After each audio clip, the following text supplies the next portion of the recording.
Sir. Another philosophical question. You know, in the United States Constitution, churches, synagogues, masjid, they are called house of gods. So is church house of God? Yes, I think so. Why not? So just House of God, because the God of the Christians is the same as the God of the Muslims. Well, that's all the problem. We can go and pray there too then, you know. I think so.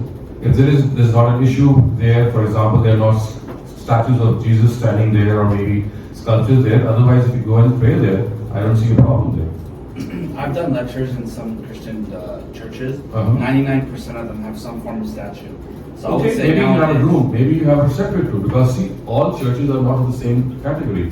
And there are not always halls there or side rooms there in which if the prayer time is So when on. they say Jesus Lord, that would Why would you say that? I mean, you don't No, say no, that. no. A'udhu billahi minash shaitan. This is what they say. So would you be able to call it the house of God? That would be shirk. That would be the worst sin. What we are saying is the house of the same God whom Jesus called God. So it's not Jesus that we call him God. It is the God of Jesus and the God of Muhammad and the God of Moses that we're talking about. Sorry, I'm sorry. This is okay. This is very important. No, we cannot do that. Okay. We cannot go to church and stuff like that because their mindset is different. My dear, this is something which is an option. The mindset There can is be different, sir. two different opinions. If you would not like to go there, you're free not to go there. If someone else thinks that it does not come in under shirk, it's a house of God, let him do it. You should not impose your opinion on the other person. You can have I it. don't. No, I'm not talking about you. I'm talking about, you see, when all of us are friends, all of us are Muslims, we can have a different opinion on the same issue. If you think that going and praying there is something that would damage your faith, don't go. But there could be other people who think that it doesn't damage their faith because they are worshipping the same God. So therefore, I No, sir. I can go. We go in the church and we pray there. It's not the problem with that. I Okay. can go pray in the parking lot. Okay. With my rack and I put that qibla and I pray anywhere. Okay. It's acceptable. I know Allah accepted that. What I'm saying is, if I do that as a Muslim, every time I have a church before the mosque, 3-4 church before the mosque, I said, you know what? I'm just very far. I'm just gonna go pray, and people know I'm a Muslim. This I give them wrong expression. I pray for Jesus, and I don't pray for Jesus. That's my opinion. Okay, that's your strategy. But for example, if someone clarifies this fact, I'm praying to God and I'm not praying to Jesus himself, it could be a strategy that he's adopted. Again, as I said, this is a very small thing. And my wife, she was Christian, and she converted to Islam because she know Jesus is not son of God. You know, but they're different. Right, I know that. I know that they think that Jesus is God. Yeah. So I think this is a matter of strategy, in which if you think that the people who are going to mistake you, that you are praying for Jesus, then don't do so. That's what I'm saying. But his initial question was, would you consider that the house of God? Yes, I would, because it's a house of Jesus is God, not Jesus himself. Churches is a house. All churches and synagogues are the house of God because they worship the same God. I understand.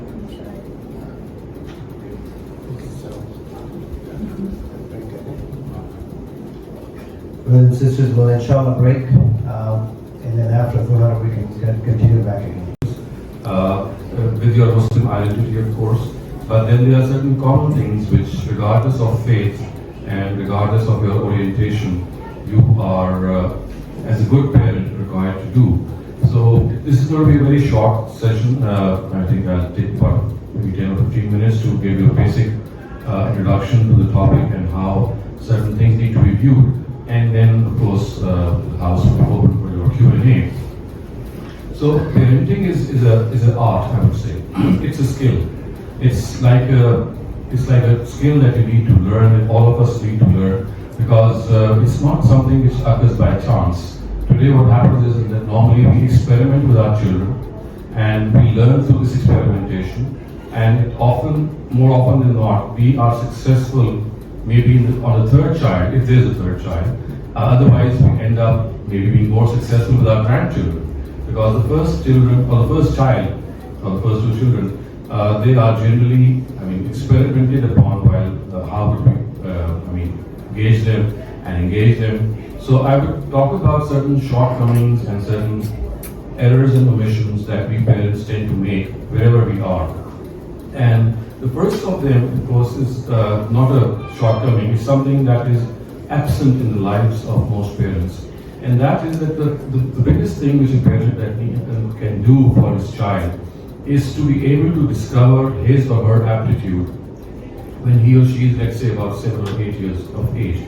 So we have a lot of aptitude tests, we have a lot of personal talent tests on the internet and on very specialized child psychology programs in which a parent can help out and find what his or her child is best suited for. So for example, at a very early age, you can find out whether your child has good speaking skills, good writing skills, good oratorial skills, good analytical skills. And if you're able to find this out, then this could be a tremendous help for your child in determining the field that he or she is going to ultimately end up in. And again, one of the important reasons that I talk about this thing is that one of the things that we need to do for our children, for our next generation, is to give them direction, is to give them a sense of a purpose of life. And the best purpose of life is something that is suited to your inner talent, the aptitude that you have, and the inner inclination that you have. So to set about those things, to set the boat sailing, I would say, the first thing that we need to do is to give them this sense of direction and tell them that, well, through some of these tests and some of these quizzes, you are able to determine the basic inclination of your personality, and this is what you're suitable for. And you can see that at times these manifestations and these inclinations, they actually come to fore through the hobbies that the child might have. So one good thing to determine the aptitude of a child, which supplements some of the behavioral techniques which psychology tells us, or child psychology tells us, is the natural expression of a child in which he or she would be pursuing certain hobbies, which would tell us that, well, this is the natural inclination of child. So therefore, we need to be very, very engaging, and we should be in a position to gauge that talent.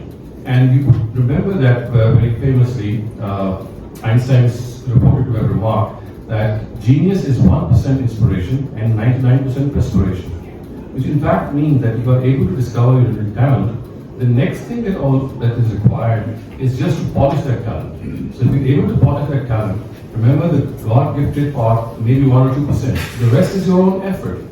So you can really make a difference in the society that you live in if, as a parent, you are able to help your child in discovering her or his talent and then making that talent maybe a part of this profession if that is possible. So the best thing that can happen is if passion meets profession. If somehow your passion becomes a profession, we can achieve profound results. So my first point would be that as parents, we should try our best to determine the aptitude and talent of our young ones, and then facilitate them and help them in achieving that. And it could be different for different children. And we must not impose our choice on our children, because you see, every child, every single human being has been made with a particular inclination, and that is something which God has done. So we just cannot, interfere in that. So we have seen parents who would impose their own opinion on their children, and this is something which is actually devastating for them, because what happens is that instead of pursuing their own passion and initiative, they start pursuing the passion and initiative of their parents, which at times is very, very unfulfilling on the one hand, and also unproductive on the other hand. The second shortcoming I would like to discuss regarding parents is that parents need to realize that if they have to ingrain confidence regarding the institution of marriage amongst their children, then they must not fight, quarrel, or quibble in front of their children.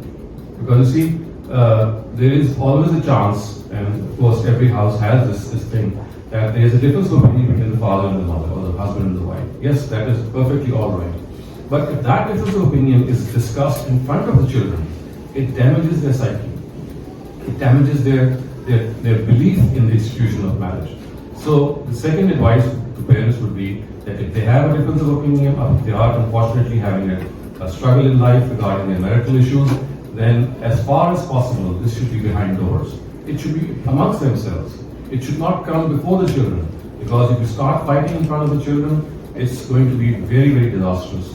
And then the next step also, I have seen in many families in which at times the whole family gets involved in that dispute. So the children will take sides either with the father or with the mother, and then it would be like a family feud which goes on. And this is very unfortunate. So the second advice that I'd like to pinpoint is that this is something that we must sincerely give thought to, we must sincerely avoid, we must work out a conflict resolution strategy amongst us, because of course every house, every husband and wife have their differences, and it goes without saying. You just cannot do without them. So work out the conflict resolution strategy amongst yourselves behind doors. You can have a difference of opinion in your own bedroom. You can even have even a pillow fight, so to speak. But this should not be in front of the children. The third important aspect regarding parenting is that one thing which is damaging for your children is when you start comparing your children, especially if they are slow learners, to at times very brainy or very intelligent children amongst your family or between the siblings themselves. For example, you could have a child or two children. One of them would be very intelligent, and the other one would be not so intelligent, or an average sort of a person. So more often than not, we parents, we try to compare, and not only compare, we start condemning the child who is a slow learner, and we say that look at your cousin, or look at your brother, or look at your sister, how brilliant she is, and look at yourself. So I think this does no good to your child. You need to discover if your child is not progressing very well. Maybe there's a very deep reason to it. Maybe the subject is not being taught to him properly. Maybe he has a different mind. He's not an academician. He's more of a, let's say, a sportsman. He's more of a technical minded person. And so in Germany, we have this system of education in which these three different strands, they are separated at a very early age. People who would like to go to sports, people who would like to become technicians, and people who would like to become academicians. Because you see, the Almighty has not created everyone for academics. He has created several minds, and there are so many different varieties. So if we don't take into account these varieties, we end up doing the same thing for all types of children, which is of course not advisable. So therefore, it is essential that if your child is at times a slow learner, not only we should not compare him in a taunting way, not only we should not do that. On the other hand, we should try to find the reason for that slow learning. And as I said, on most occasions, I find that to be either at the end of the teacher, the person who's teaching, or at times a very harsh attitude on the part of the parent. So these are some of the things that we need to check ourselves in. And then fourthly, another important thing regarding parenting is that we must not impose our opinion on our adult child. You see, every single person has been given a talent by the Almighty and a personality by the Almighty. It is in the fitness of things that we let that personality with which God has created that child develop and facilitate that personality. If he is to become a doctor or an engineer or a chartered accountant maybe, or an architect or an artist, let that person or let your child decide that. And as a parent, you should not decide that. At the same time, you should also not impose your religious, social, cultural views on your children as well. When I say children, of course, I'm talking about your adult children. And this doesn't mean that you cannot discuss to them. Obviously, religion, society, economics, so many things that come to your mind. You can freely discuss and present your view and tell your children that this is how I feel, this is my experience about certain things. But let your child ultimately decide for himself or herself which religion or which brand of religion or which interpretation of religion I would say he or she would like to follow. And we have to realize that this is the freedom of choice which God has given him or her. This is a choice that we were given when we were growing up.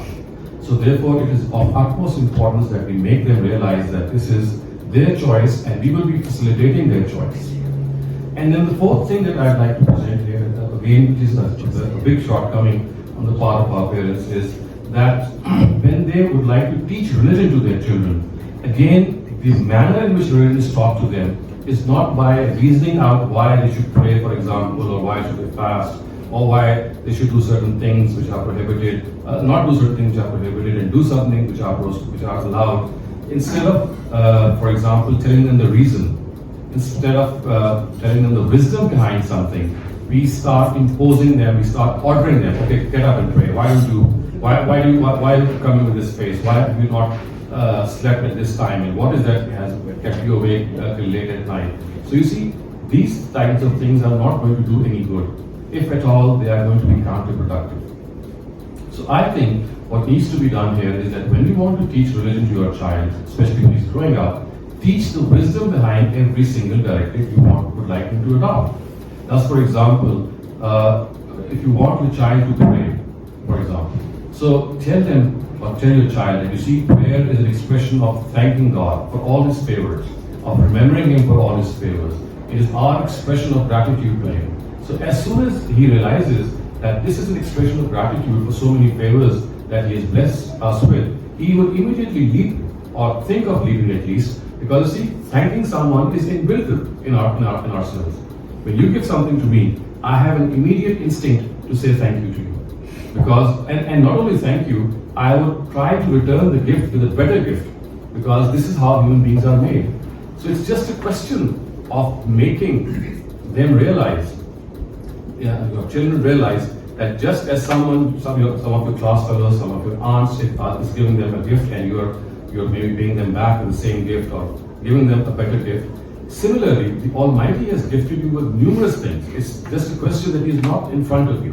While other people's gifts, and the person who gifted is someone you could see, but God you cannot see. But you can feel, you can hear, and you can experience that He is gifting you something.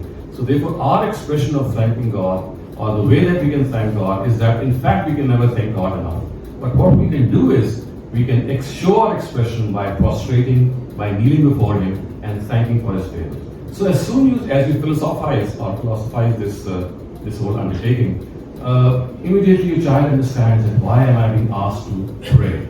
And then, especially because in regarding prayers, we parents tend to be very strict, I would say. We also need to perhaps take them gradually into the prayer. For example, typically I would ask a growing up child to start off with one prayer a day and do it for maybe a couple of months and slowly add another prayer and then another prayer. And before you add another prayer, learn the meanings of the Arabic that you're speaking in the prayer. And then at first just read the first rakat, the obligatory rakat, and then slowly add the sunan and the nawafil. And then you can go and build upon from there. So you see, there is a gradual scheme of things, even in learning, even in teaching. And finally, one thing that I'd like to say, because this is a religious aspect of our parents, in which we think that we have a right that our children should obey us come what may. And there is a Quranic verse which is, unfortunately, I would say, misinterpreted and misrepresented. And it actually is a means of telling children that we have unlimited authority over you and you cannot disobey us and you have to follow us, whether it's the choice of a spouse or whether it's the choice of a profession or whether it's any major decision that you make. And that verse is found in Surah Bani Israel. I think most of you would have heard it. It goes like this, فَلَا تَنْهَرْهُمَا فَلَا تَقُلْ لَهُمَا أُفٍّ وَلَا تَنْهَرْهُمَا, which means that don't even say uff to them and do not disrespect, do not scold them actually, فَلَا تَنْهَرْهُمَا. And people think that, well, the word uff actually means that we just cannot speak against them. And if they have a certain opinion, then we have to follow that and we cannot disobey them. I can tell you that this particular verse, in Arabic, the word uff actually means to show disrespect.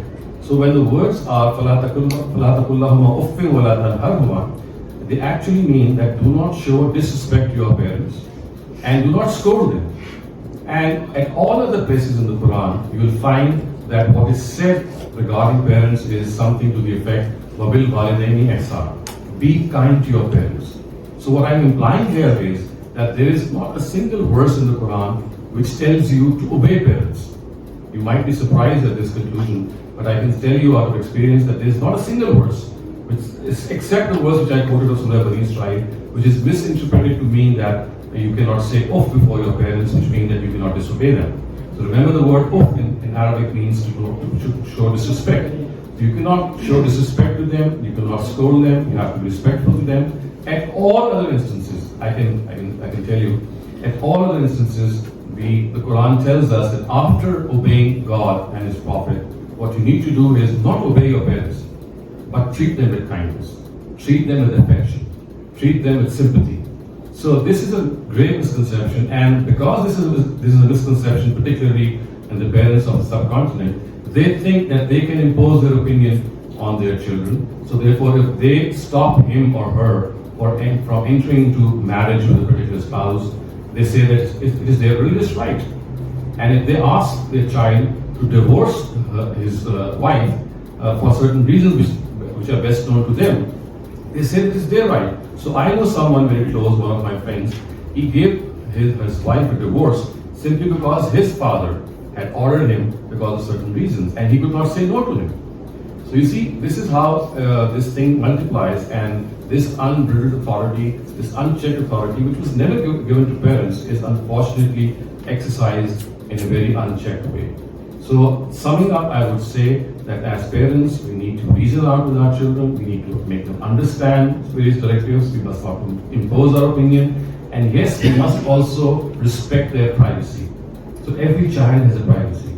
When we start looking on their cell phones or their internet history maybe or everything like that, that's not going to be anything, that's not going to, I would say, be of any help to you. You have to respect their privacy and also think that children at certain ages, for example, when they are adolescent and when they enter adolescence, this is something which is going to happen to them. They are going to deviate. They are going to do all sorts of things that we did when we were growing up. And only the mannerism has changed. So this is something which will happen. But if you create awareness in them, if you create the awareness of good and evil in them, if you make them good individuals, pious individuals, make them realize that the biggest thing that they can do is to have a mission in life, an objective in life, they will be connected to that mission more. And ultimately, even if they deviate, they will come back to you. And so therefore I would say that respecting the privacy of your children is of utmost importance. And the last thing that I would say here is that if you ask me that who are the most successful parents, how do we gauge that a particular parent is a very successful parent? My answer would be that if your child does something wrong, maybe he commits a sin or something bad, and immediately comes to you as a parent and confesses or says that, well, such and such thing happened, I'm not very proud of it, I'm very ashamed, but please help me, then I think you are a very, very successful parent. Why? Because he or she chose to come to you, because he or she knew that you would be giving him or her the confidence that yes, it doesn't matter if you did something bad, people do these things, but we can get over them. And I'm your biggest helper in this after God. So you see, if you have given this confidence, you have given this belief in them, inculcated this belief in them, that yes, things can go wrong, but I am there for you, I'm always there for you, then you'll find that your children will always come to you and they will never go to other people for that. So don't condemn them for any wrong that they do. If you help them out, they always come to you. And there is always a methodology of correcting your children. And because we tend to misuse that methodology as parents, what we do is we are first of all very repetitive. That every time we see a child doing some mistake, instead of giving the child a certain break, because we know that the child is hooked to something, we immediately start scolding him. And not a moment passes when we repeat the words again and start scolding him again and again. So repetitive scolding is not at all the right way. You make friends with your child. Let him decide certain things. Let him do wrong. Let him do something. I mean, we ourselves were not pious people when we were born. We did all sorts of bad things that we would not even like to disclose. So this is a cycle which every human being is going to follow. So let's not be ambitious as parents. They are going to pass through these stages. Let them have that experiment done. But if you have that love for your child, you respect their privacy, you respect their personality the way it is, you will see that they will grow in front of you. You will see that they have a lot of respect for you. Otherwise, I see in the United States, in the UK, in Australia, children hating their parents, moving away from their parents, simply because parents don't tend to understand that there are certain things which every child has a right. He has a right to his wishes. They may be wrong, but then this is what God has chosen to give you. Who are we to stop? If God has given them the right to choose their life, whatever that be, and it might be extremely wrong in our own eyes, let it be. Because it's a choice which God has given them. After all, He's given a choice to people to even worship the devil. I mean, devil worship is a cult which goes on unchecked in so many areas. So if God has been so gracious and kind in letting people decide, why can't we as parents also be gracious in letting our children decide? So these were some of my experiences that I wanted to share regarding parenting, and if there are any questions, I would be glad to answer.